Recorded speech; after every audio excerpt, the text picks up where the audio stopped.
seen before. If you build that culture, you'll come up with really cool and innovative stuff, and literally could be in the next multi-billion-dollar idea. So this conversation is largely going to be about scaling yourself and scaling your leadership team.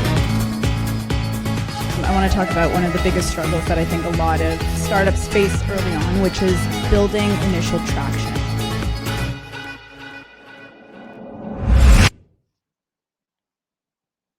Hey everyone, welcome to another edition of Next in Tech, sponsored and partnered with Tech Toronto. We're very, very excited to be back here with another awesome entrepreneur. I'm Swish Goswami, the CEO and co-founder of Trufan. I'm a serial entrepreneur and founder that has learned a lot over the past few years about what it means to build and scale a successful startup right here in Canada.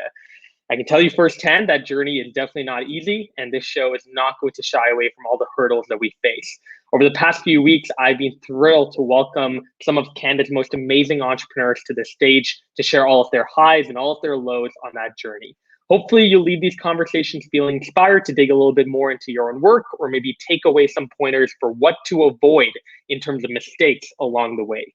This show is all about shining a light on the realities of entrepreneurship, and we want you to be as engaged as possible throughout the entire conversation. So here are some tips for interacting with us during the show. Number one, you can set up your profile with your image and LinkedIn link by clicking the circle in the top right corner of your screen. You should be able to see it. Hopefully that's the top right, maybe, no, not really. Secondly, there's an emoji cannon on the right side of your screen. It's our way of reacting to the conversation. Go ahead and try it now. You can send some applause, some thumbs up, some rocket ships. I want to see how you're feeling throughout the entire conversation. So please stay engaged. It only makes the show a lot better. Number three, if you haven't already found it, there's a chat on the right-hand side of the screen.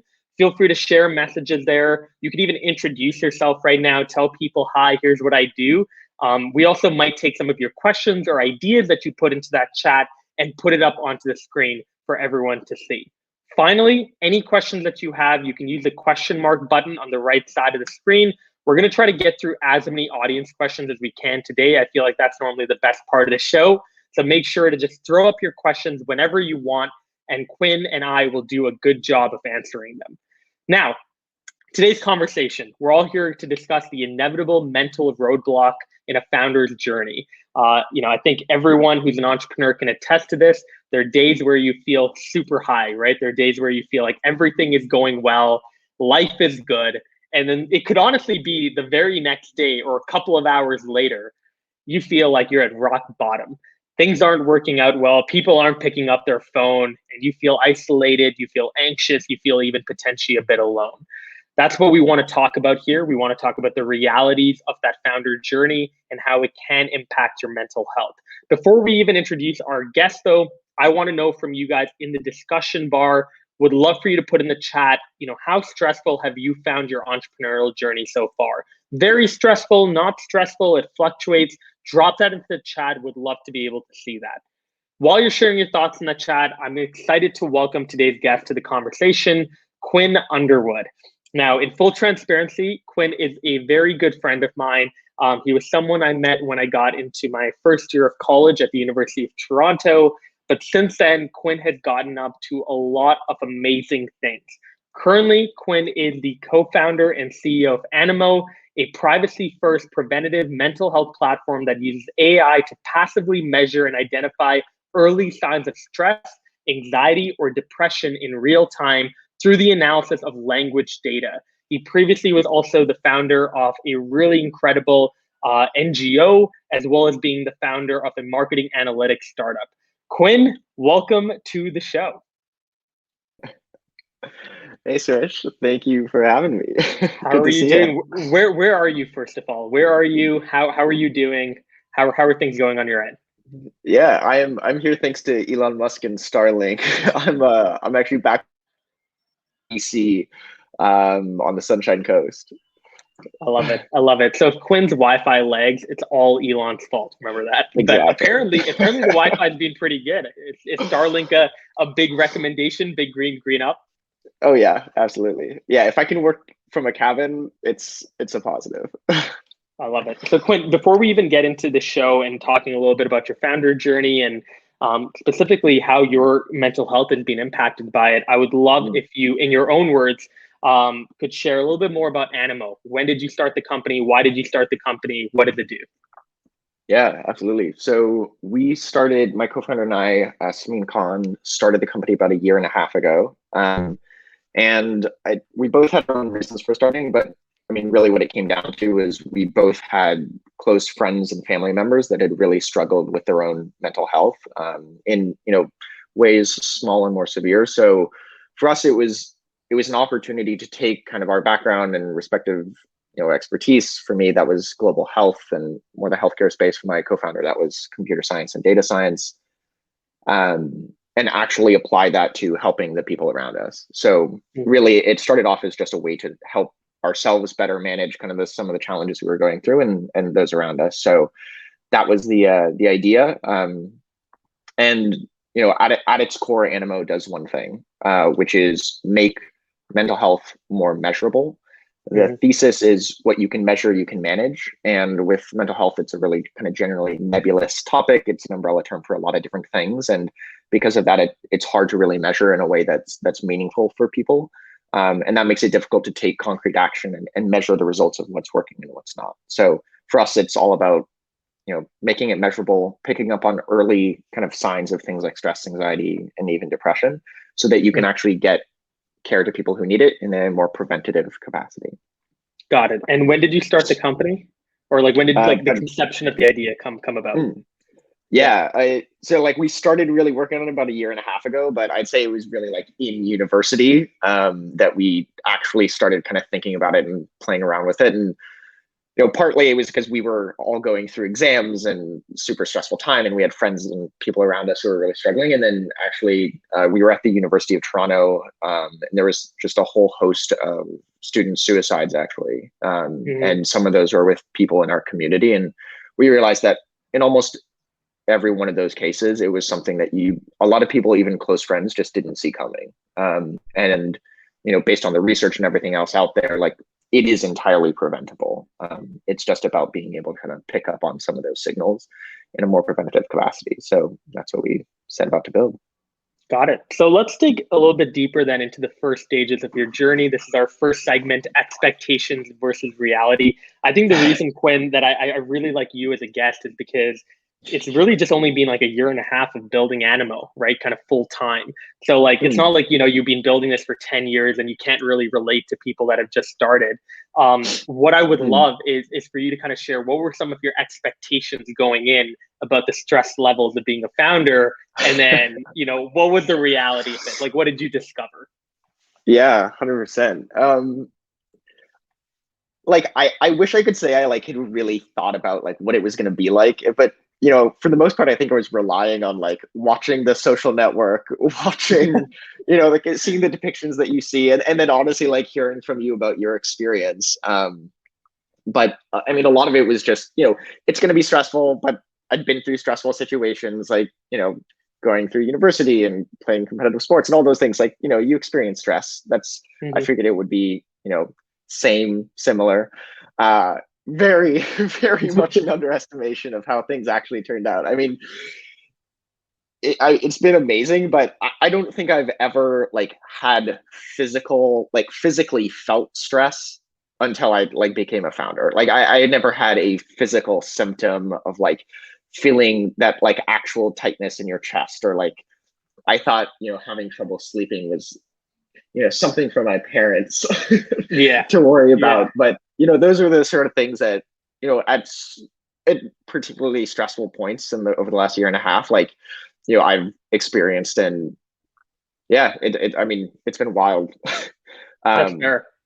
Yeah, but simultaneously, ups and downs. It's just really high highs and pretty low lows. So with that in mind, one of the things I've constantly heard from very successful entrepreneurs is that normally, given the fact that you will experience very highs, high highs and low lows, it's very nice to just be kind of level set, feel neutral at all times. Don't be too carried away by success. Don't be too bogged down by failure.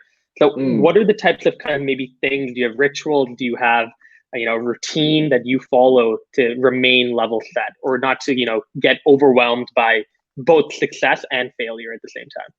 Yeah, that's a good point. So I mean, I'm definitely like biased in this because we're building the tool around this. Like for myself, like for Animo, like our platform, like a big part of it is just instead of it being this kind of secondary consideration of like, how am I feeling? How stressed am I? It's something that I like keep pretty regular awareness of. And like the platform and the tool that we're building like helps me do that. So for me, like a big part of managing those kind of fluctuations is just having an understanding of like, okay, like I am definitely on a trajectory right now. And like, I might not be at a point of burnout, or I might not be at a point of like really, really high stress, but like, I know I'm headed there. And I know that over the next 2 weeks, like maybe I'm going through fundraising, right? And like, I know that I'm going to be pulling, long days and I'm not going to have a lot of breaks. And so just like having that awareness was huge for me. And like for like what we've been building, I will literally get notified when there's like a trajectory and the data like is suggesting that there really is this trajectory and that you're headed towards burnout. And so it's just like keeping that top of mind and understanding that like that has like pretty significant implications for just how well I'm able to do my job. And so it's not like something that I can just ignore. It's something that I have to actually take action and take measures to keep from escalating to a point where I'm sitting in a pitch and I can't actually, deliver that with excitement or verve or, so on. So yeah, just being aware of how I'm doing is a huge part of it. I think like that's what lets you take preventative action. It's just like having that kind of continual awareness. And then that awareness, like I know just from the conversations we've been having, it seems like you've been understanding stress to a deeper level too. Like I feel like a lot of people just say stress and it's it's a little bit vague, like, because like I think you've mentioned before, there's good stress as well and there's bad stress. Do you want to talk a little bit about the difference between the two? Yeah, no, and like, so this is part of why I love like working in this space, because we actively work with like a bunch of clinical psychologists and people who are doing really interesting research in this field. And this was actually something that I learned in the process of building Animo. And I like found conceptually just like absolutely, like truly valuable for thinking about like how I go about managing my time and stress. So, in psychology, stress is not like a monolithic construct. Like it's not a single thing. It's actually generally considered to be two totally separate ideas. One is called eustress or good stress. The other is distress or bad stress. And the distinction between the two is good stress is when we like perceive things more to be as a challenge and we're motivated by that challenge and we're motivated to overcome that challenge. And it's actually a good thing. It's motivating, it's positive, it has like even health benefits in some capacity. Me dunking a basketball, wanting to do that. Good stuff. Yeah, that's a challenge. Some things may be impossible, but shut up. they have to be within reason. Yeah, but like exactly. So like I think the difficulty with like just when we talk about mental health, and I mean that like generally like just healthiness, not just mental illness, is like when people talk about stress, like I think it's pretty intuitive that not all stress is bad, right? Like, and so when people talk about being stressed, like if you're in the entrepreneurship space, like everyone's stressed, you're stressed all the time. The distinction is when that goes from like good stress or eustress to distress. And distress is when things are more of a threat. It's when you actually have many of the like physiological responses that are harmful to your own health.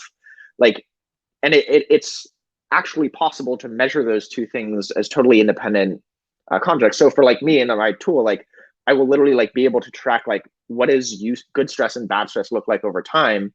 And when one is trending higher, what that means in terms of the trajectory I'm on.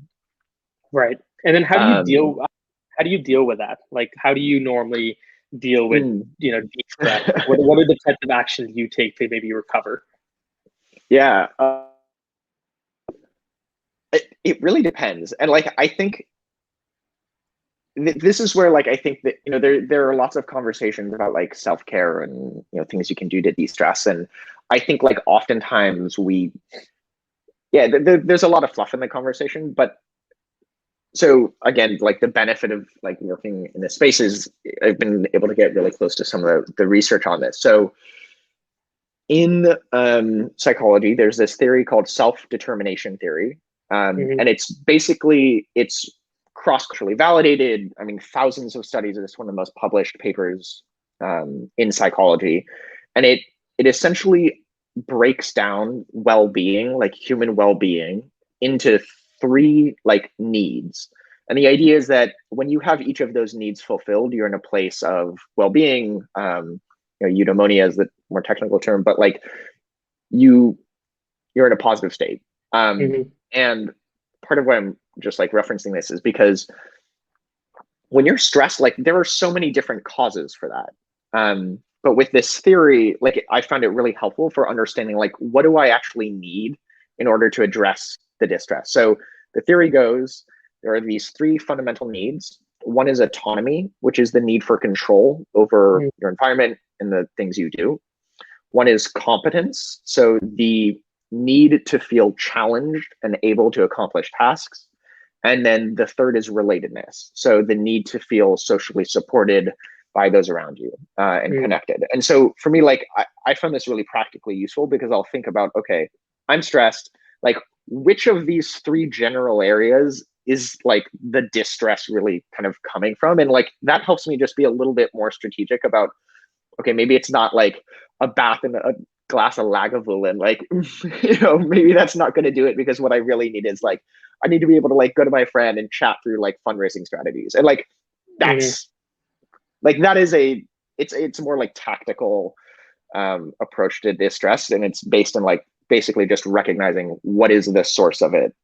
Because I find a lot of the time we talk about like Band-Aid solutions. So, a lot of the apps out there, I think they're really focused on mindfulness, meditation, breathing techniques, all of those sort of things. And those are great, but like they're not ever really pointing you towards solving the problem at its source.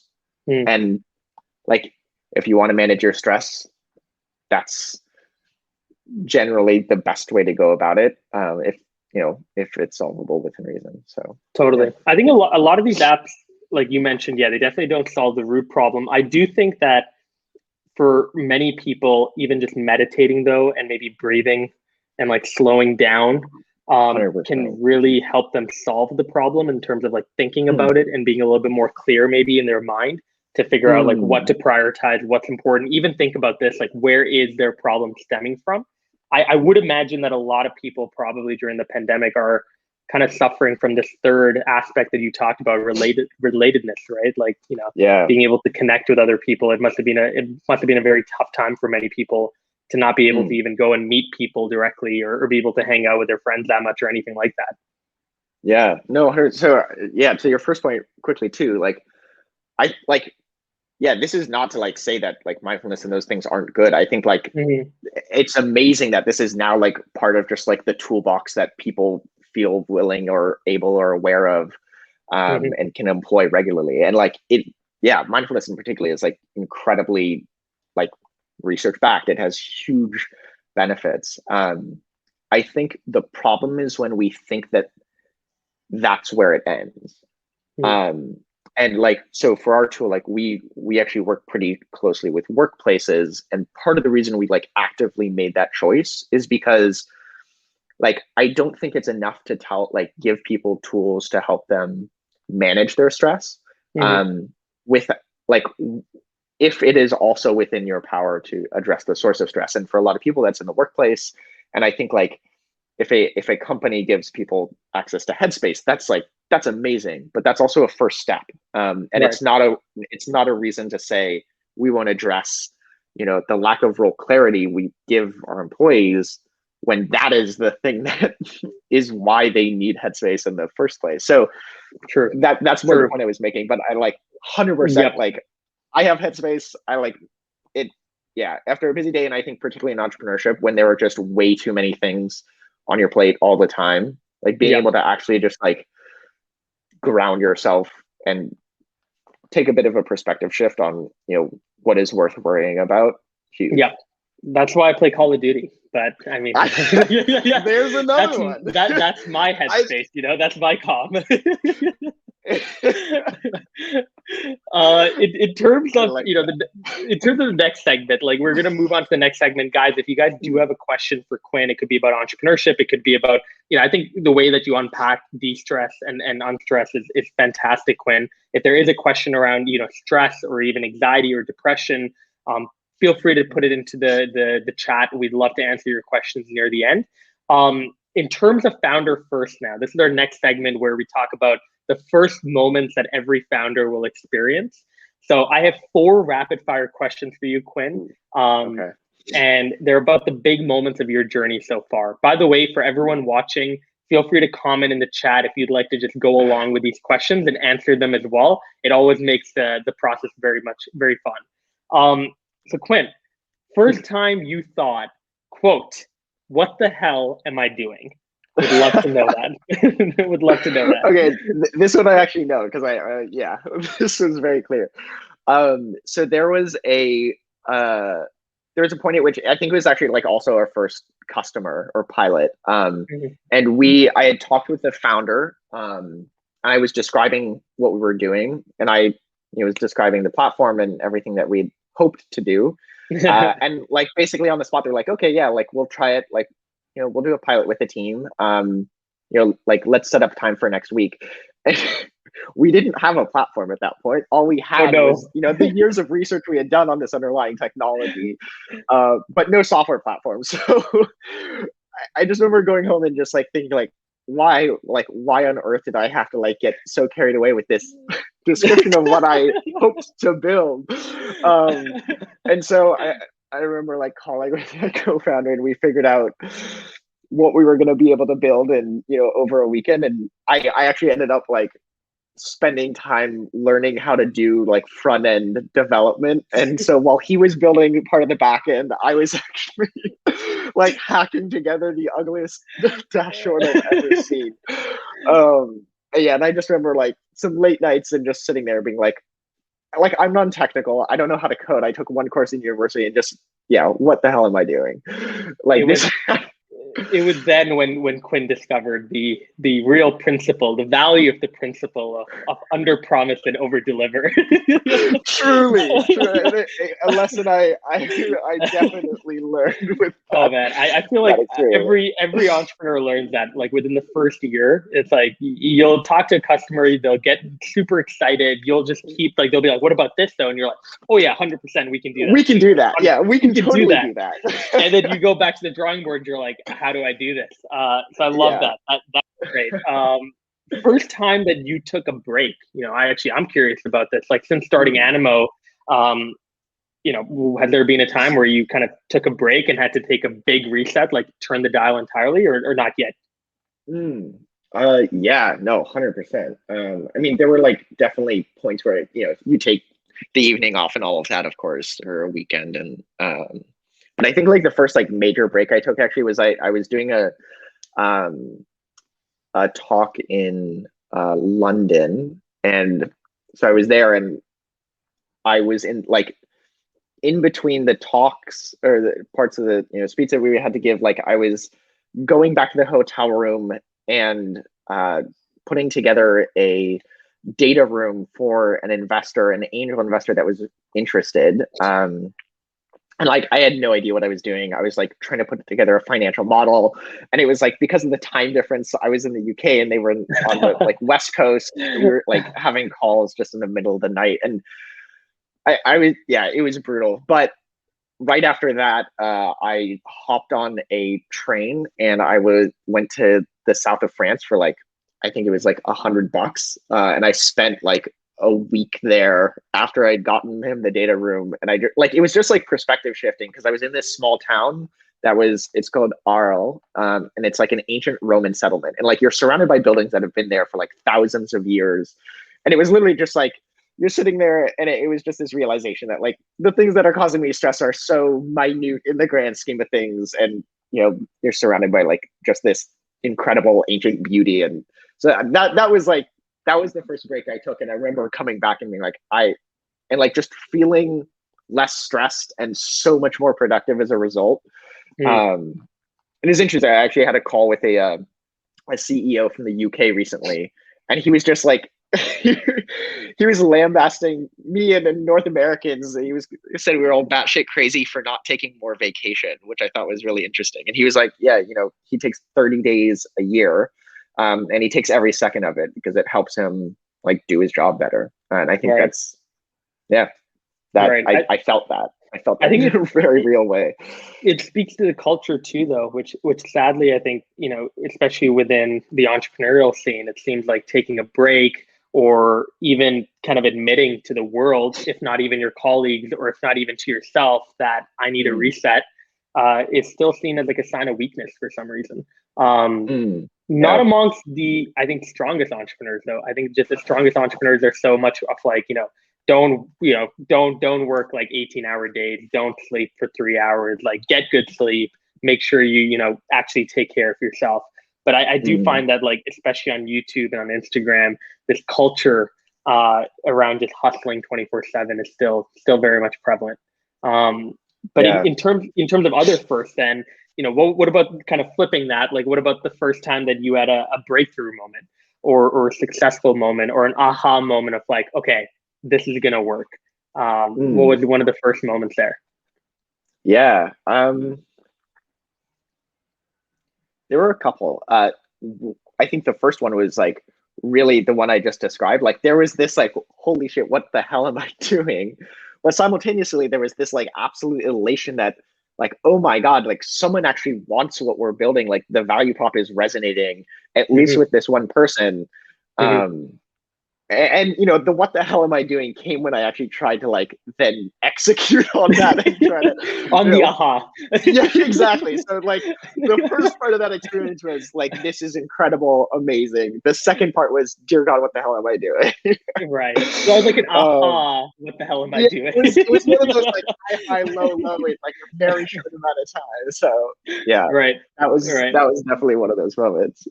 Got it. The second one, really quickly, I'd say was like having our first like user interview, and hearing someone like actually describe that they found value with this thing that like frankly we just didn't think anyone would find value from, because like I had done the front end coding, first of all. And second, like, there were so many bugs and so many barriers, but like, and it turns out he loved a part of it we hadn't even anticipated. And there was just like this like elation at like, we gave this person who we've never met before value. And particularly, I mean, for us, it's like we had an impact on him in a meaningful way, right? Like for us, it's can we help people when they're going through, just managing stress day to day? But also it's valuable for people who are, and this was one case, going through some like pretty serious shit in the beginning of the pandemic of all things, and everything was pretty crazy. And that was amazing. That was just like this electric feeling of like, we can have this very real impact on people with this tool that we're building. And it was super exciting. I love that. I know Doug, he's been very active in the comments. Appreciate that, Doug. Doug said here, vacation, very important, just hard when it feels like I'm behind. But I find that the harder I work, the more behind I get, and taking a break brings me back with new perspectives and kind of really no further behind. Do you relate to that? Like, I always feel like whenever I take a break, sometimes I actually feel like I'm behind now. But I really like this perspective of like, the harder you work, the more behind you get, because you kind of add more stuff maybe to your to-do list. What do you think about that? Yeah, I think this is like why we have the culture we do, particularly in North America. And like, I mean, as a founder, like I feel this constantly. Like this is, I think, just an undeniable part of how people feel, particularly when you've promised the world and you have to deliver on it, and it's a near impossible thing. I like the realization I've come to, and this is not a unique insight. Is like, when I do take those breaks, coming back, and it's just like understanding that there is a lot more busy work that's being done than probably needs to be done. And there are like a few things that really profoundly like move the needle. And so like I found, and basic like strategies, like pretty simple stuff, but just like really sitting down and understanding like what are the things that profoundly move the needle. Like I can set up a waiting list, and I can, try to set up, some HR ops task. And like, those are all things that have to happen. And, you slowly check those boxes, but there are only a couple things that will really like make or break the trajectory that you're on. And I found that like taking a break lets me kind of like take a step back, identify those, and you end up being more productive ultimately because you've been able to prioritize the things that really matter. And I think like it is just so impossible in the thick of it. Right. So yeah. And it's hard. Like, yeah. I normally like, and that's one thing, like at Trufan, for example, one of the things we try to tell people is celebrate the small wins, like as much as possible. I mean, like you mentioned, there's only certain things that really move the needle. But I think even if like you move it a little bit, it's something to maybe take satisfaction from. Like maybe you wouldn't close a round of funding in a day, like you probably won't, but like, it's worth noting that even if you sent out a couple of emails and you scheduled a few calls for next week, that's stuff to feel really happy and proud about. Like, do you take solace in those small wins too? Like, is there kind of like a, in terms of a culture for Animo? I would imagine the culture for Animo has to be awesome. It would be ironic if it wasn't. Is that something you guys celebrate? Is that something you guys mainly like celebrate and work on? So that's actually a really good point. So I had this conversation with like a mentor recently. And this is when we were going through the fundraising process before we closed our round. And his advice, which I think is like, we've tried to like really just ingrain in the company, is like, fundraising is something worth celebrating. Like it's a huge achievement. It's incredibly difficult. It's unlikely. A lot of things have to align for it to happen. But we actually tried not to celebrate it very much. And we actually ended, like, we had just closed a round of like, several million, but we were like, instead actually focused more in the context of our company, like on celebrating some of these like amazing user interviews that had come through. And I think like you get into this, like, because every time you celebrate something, like that is now kind of the new definition of success for your team and for your company. Right. And so for us, it was, success is not fundraising. Success, at the core of it needs to be like, are we having an impact on users? Are they finding value in the tool we're building? And, everything that comes.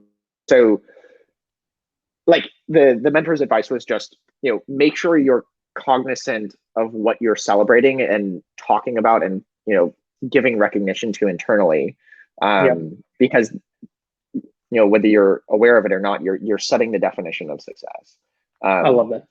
So for us, I found that like that hit home pretty hard, because he mentioned like, when they didn't raise their Series C or something, like people started leaving. Like there was a lot of like, people were feeling really down, even though they had like, I mean, they were on this trajectory, and they had this impact and, got acquired, and like all these other incredible things were happening. I found that just, profound. That's neat. I mean, because it also feels like, I feel like as a team and like as a living organism, if you will, that when you do set the standard for success, like you're saying, and obviously if it's a very high kind of like, bar set in terms of fundraising, it can be a little bit demotivating when you aren't able to raise that next round, or when you aren't able to make any progress on that front. Yeah. And even just the fact that like, now the next milestone, it's not coming for like at least a year and a half, typically, right? Like 18 to 24 months. Right. And like along the way, there are going to be so many up and downs. So it's like, it's, I think, like thinking again about like the prioritization of just like what actually drives, like what is necessary for the success of the company. And if the success, like if that is about providing value to your users, then like celebrate the hell out of that. Like if you have evidence of that, that is amazing. And like, that's what you want to rally people around. My take. Yeah. Got it. So then last kind of question, I guess, to just go back to founder first, the last question before we wrap the segment up. The first step that you recommend the audience takes to acquire their first customers. And by the way, really appreciate the questions asked so far. We will be going right into Q&A right after. So if you do have a question for Quinn, drop it in the chat. We're going to spend time right after this answer looking through that. Good question. So I think like depending on the business and depending what you're doing and who you are also, like there are so many different strategies. For us, like there were a couple things. So two, I guess I'll mention. One was finding people who, I mean, were like already bought in. And for us, that meant like going to, like, because we had a tool that was like really novel, required quite a bit of explanation. We knew it, like sending a cold email would be a pretty difficult way to get someone to buy in. So for us, it like, and this is pre-pandemic, like I was going to a lot of just like talks, and some of them I think were actually hosted by TechTO. And it was focused on like founder well-being, like managing burnout and managing scaling while like maintaining healthy culture, like all of anything in this general those talks. And I'd be like looking for founders that I could speak with after, and just try to get in front of, and give that kind of description of what we were working on. And was where our first customer actually came from. It was one of those talks. I was chatting with them after the panel that they had been on, working, through the little crowd and the little huddle of people around each of the speakers afterwards. And then just like actually, following up really quickly, getting their email, being a little bit more pushy. And it was super uncomfortable, but, it worked. And that was how we got our first customer. And then like the other thing, and I've heard like people with very strong opinions on either side of this, but like just sending cold emails. Like I have been amazed by just how powerful like sending 5 cold emails a day, like not more than that, just like 5 a day, and try to do it like repeatedly. And oftentimes it's not customers that come out of it, but it's just like incredible conversations, or it's like this interesting call with someone who can then intro me to someone else. And starting with a not like I'm trying to sell you this thing, but like I would like your advice. Like that. I guess that's one other practical thing that I would recommend is like go to people looking for advice. If your value prop like really resonates with them, like there's an opportunity then to convert them to a customer. But if nothing else, like you have a relationship with someone like who is in the space that is relevant to you, and you get advice. And like a lot of it will be useless. A lot of it you might have heard, but like some of it you won't, and it can be huge. So agreed. I actually always tell people like interview people, because most people, again, they love talking about. I'll be your customer, Swish. Right? So it's a great way to it's a great way to meet people. But the cool thing also about cold emails, I find, is that it gets you to develop thick skin very quickly as well, right? Like you'll get some nasty replies back, or you wouldn't even get a reply back, and I think you just become accustomed to like taking shots that don't necessarily hit and keep on moving, which is great. Looking at the audience questions now, Quinn, Nick in the audience asked, as an entrepreneur, how do you maintain a work-life balance while also undertaking such a breadth of responsibility? So work-life balance, I'm actually going to break up Nick's question into 2 questions. One, do you have work-life balance? And B, if so, how do you do it? Great question. So like this is another one of the talks that I think is super interesting, because I don't think I have work-life balance, but it's partly because like I don't view them as entirely independent things. Like I do work a ton, and like so much, but like I've also been working on something for me that's like super meaningful, and like is like it started out as the thing that I was spending my free time on, right? Like it started off in the balance part, and now it's also the work thing. So I don't think I have work-life balance. I think part of how I've been able to manage that though is like making sure that the thing I'm working on like provides me with like a lot of meaning and fulfillment, and like it is also part of that balance part, right? Like it's the passion project that I now just get to spend all my time on. And I'm trying to think of like an actual like useful insight here. No, I think that's good though. I mean, I think Jeff Bezos was the one who said this, and he said that it's hard to differentiate the two entirely when, work makes up such a big part of people's lives, right? So, Like okay, it's the majority of your time. Yeah, go for it. sorry. Thank you. So yeah, you triggered something. Got Um, it. Amazing. Yeah, like this is one of the things, and we've actually seen this with like our platform, which is like we help people passively measure, their well-being over time, pick up on early signs of things like stress, anxiety, depression. But so much of that is like we're not just measuring how you feel in the context of your workplace or how you feel in the context of like outside of work, right? Like they are so intrinsically linked because it's just like how you are doing, and it could be any influence of factors. And I think like trying to separate them actually like it's why we think of like your stress in personal life and your stress in the work domain is totally separate things, which I think is foundationally harmful in some ways to like just how we manage our well-being. But yeah, like I generally just I choose to think more about like just my overall well-being, and I actually default to like self-determination theory, which is like autonomy, competence, relatedness. So if it's like social connection, I can get that either in the context of my work with like an incredible team, or like it can be with my friends and family outside of work. But like sometimes hanging out with friends is talking about startup stuff. And that like that's also the balance side of things. So yeah, I don't have work-life balance. I don't know. I don't know if it's the best conceptualization I found for like thinking about what is healthy. And I think down the road, and I'm curious about this because like if we ever were to do, an interview 10 years from now, let's say, right, we're in our mid-30s, maybe it'll be a different answer, right? Like maybe when, you start to think about a family and you start to think about having kids, like, and, additional responsibilities come up, that's where kind of your kind of work and life might separate more dramatically than now, where like, I feel like right now, there are not too many responsibilities on, a young Quinn Underwood, or even a young Swish, right? So it's not something maybe that you think too much about.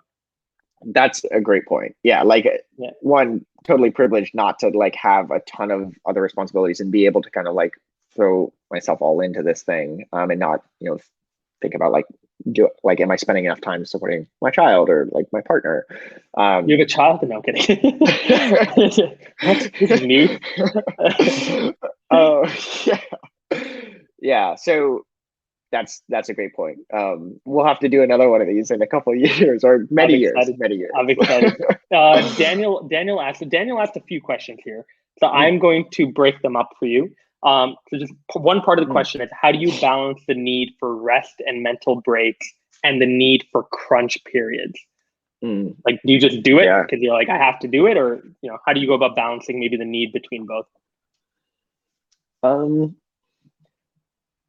I think like what rest looks like changes when like you're in kind of this kind of crunch period, because sometimes like it's just like going on a walk for 15 minutes, like getting a breath of fresh air, like just clearing, like finding some strategy for like clearing my mind or taking my mind off the thing that I'm focusing on for some small, portion of time. And, like I'm not taking a vacation, but it's giving me that just like that at least some, and the biggest thing I found is making sure that I know when it's really crunch time versus like when there's just a lot of like busy work to do. For example, I think for a lot of people is crunch time. Like it's pretty unavoidable. You're talking with a ton of different people. You're having to get a ton of different questions answered and materials to them. Like you're just going to be spending a ton of time. And so it was like, for me in that period, as just one example, it was about like finding ways that weren't super time intensive to like still take a break and reset. So like, actually, I mean, I'd say a good portion of this was like chatting with you, right? And just like being able to talk and get out of my own head, like get the perspective of someone else, and just chat about things that were related to fundraising, practical advice, but also just, the things that friends chat about. And,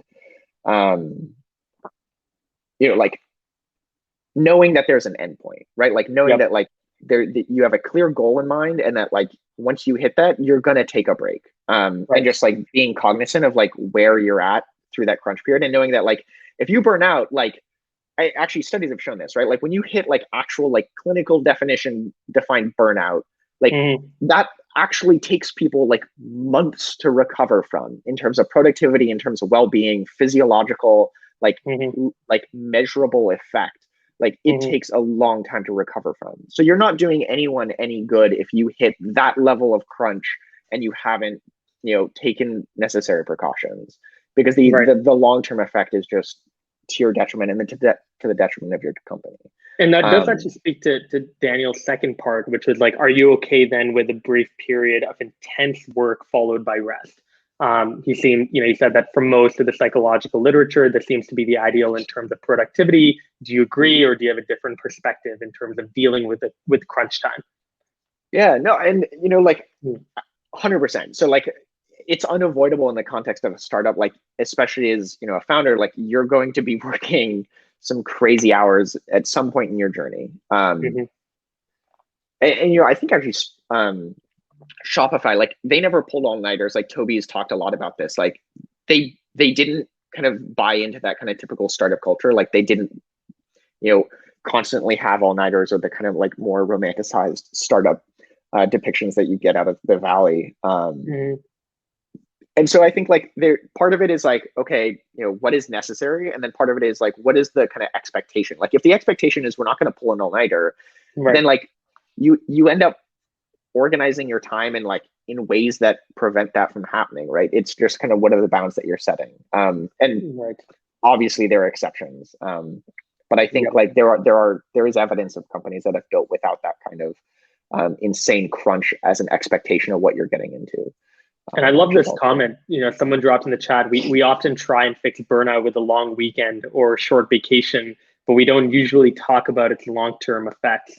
So I think that's just, you know, nail in the head. You know, the fact that it does take quite a long time to recover from a clinical burnout. So again, like you mentioned, you're not doing anyone a service just by, you know, working all-nighters and thinking that you'll just be able to take a weekend off and that'll make everything better. Yeah, and like, I mean, this is part of why we're building Animo, is to like help bring like a degree of measurability to this space. And part of that, like, frankly, like as much as it is for the individual, is also to help like at an organizational level, people understand that like there is a real cost to like creating an environment in which people are working to that sort of level of burnout, right? Like, and it's a cost to you, right? Like if you want, like in no other terms, but like purely economical ones, like it is not in your favor to create an environment in which people are like, it's short-term gain, long-term loss. Totally. And there's just so much research out there, and that's part of what we want to help people do, is like make it measurable so they can actually see that impact and that long-term cost, because it's very real. Love that. So Quinn, you've shared some, you know, fantastic stories, some great insights with us today. I have one final question. We ask all our guests this question, and then we'll end off. If you had to restart your founder journey today, go back maybe a year and a half, what would be your first steps to set yourself up for success, or maybe things that you would do differently? Yeah, good question. Lots of things. So many things. You name.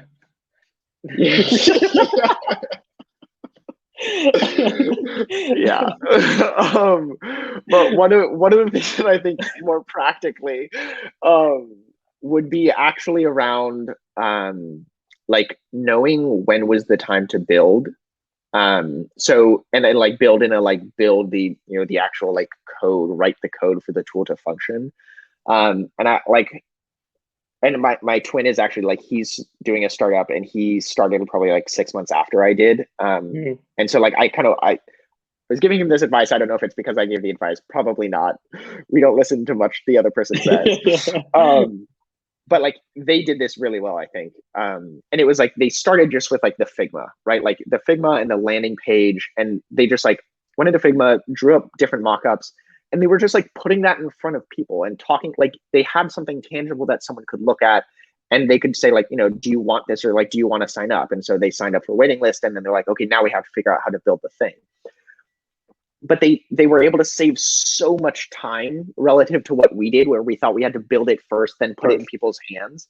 And it was just about like, if we had done that, like, I think we honestly could have shaved like 6 months to a year off of the timeline it took to get here, because we spent a lot of time like building a thing that we had been getting user feedback on, but like just took way longer and ultimately didn't fit exactly what, you know, the users wanted. And we figured that out now, but wow, that like,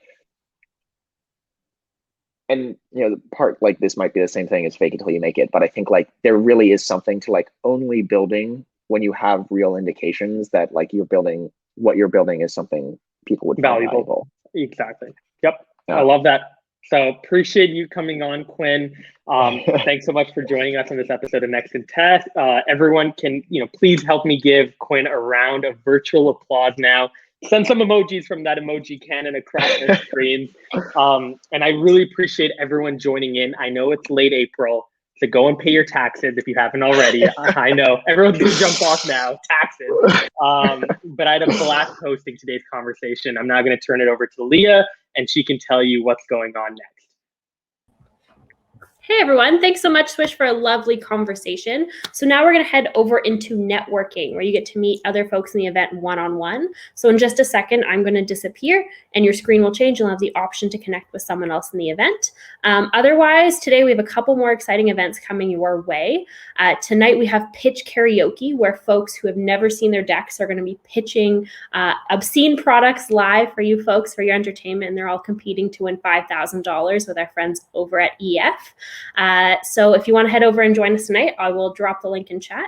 Otherwise, we will see you in networking.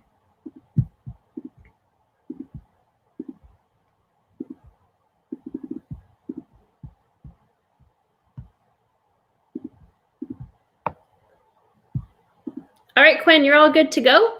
You can just hit exit out of this tab, and I will make sure I share everything with you afterwards. I hope you have a great Thursday.